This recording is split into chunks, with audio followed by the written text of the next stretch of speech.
आणि आता थेट जाऊया जळगावमध्ये संजय राऊत सध्या बोलतायत। यांनी लोकांची प्रचंड फसवणूक करून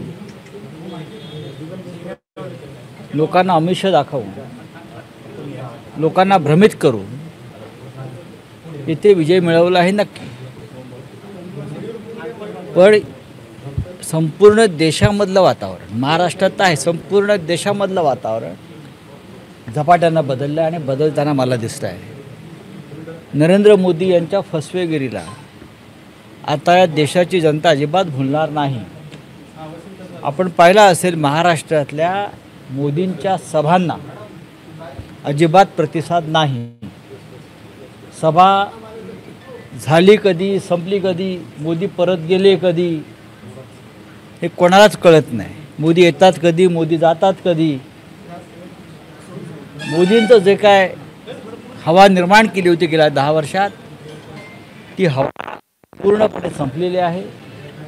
या महाराष्ट्रामध्ये महाविकास आघाडी आघाडीवर आहे आणि खान्देश म्हणाल जळगाव असेल, रावेर असेल, नंदुरबार असेल, धुळे असेल, दिंडोरी असेल, नाशिक असेल, या सर्व जागांवर महाविकास आघाडीचे उमेदवार विजयी होतील हे मला स्पष्ट दिसतं आहे। उद्धव ठाकरे यांचं संतुलन बिघडलं आहे, मी संयमाने बोलतो असं म्हणताय उद्धव ठाकरे, आपलं एकनाथ शिंदे असं म्हणतात। कोण एकनाथ शिंदे? उद्याची निवडणूक झाली की एकनाथ शिंदे यांचं अस्तित्व या महाराष्ट्रातून संपलेलं असेल।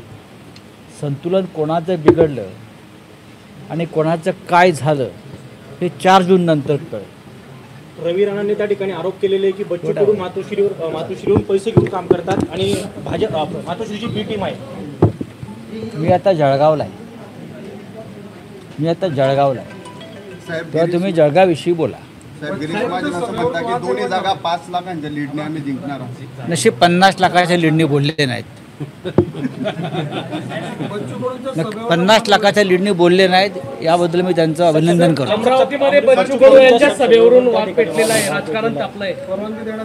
अमरावतीमध्ये महाविकास आघाडीचे उमेदवार बळवंत वानखेडे जिंकत आहेत। काल तिथे शरद पवार साहेब, उद्धव ठाकरे साहेबांच्या सभा झाल्या, प्रचंड प्रतिसाद। त्याच्या आधी मीही जाऊन आलो। नवनीत राणा या 3ऱ्या क्रमांकावर राहतील अशी मला पक्की खात्री आहे। घोटाळा प्रकरणी EOW कडून आपले अजित पवार असतील, सुनेत्रा पवार असतील, त्यांना क्लीन चिट मिळाली आहे, काय सांगा? कुठला विषय? शिखर बँक घोटाळा। त्यासाठीच तर त्यांनी पलायन केलं ना। हा जी BJPची वॉशिंग मशीन आहे ती त्यासाठीच आहे। ज्या घोटाळ्यावर प्रधानमंत्री नरेंद्र मोदी यांनी 70,000 कोटीचा सिंचन घोटाळा, शिखर बँक घोटाळा असं स्वतःचं नरडं फाटेपर्यंत बोलत होते, त्या आरोपीला क्लीन चिट देत असेल तर या देशाचे प्रधानमंत्री किती खोटं बोलत आहेत आणि त्यांचा पक्ष किती फसवा आहे हे तुम्हाला स्पष्ट दिसतं है। मोदी जी का कहना है कि कांग्रेस की सत्ता ही तो मुसलमान जो समाज है वो हर जगह बैठेगा करके। मोदी जी के कहने पर विश्वास मत रखें। मोदी जी झूठ बोलने वाले नेता हैं। 4 जून के बाद वो प्रधानमंत्री नहीं रहेंगे।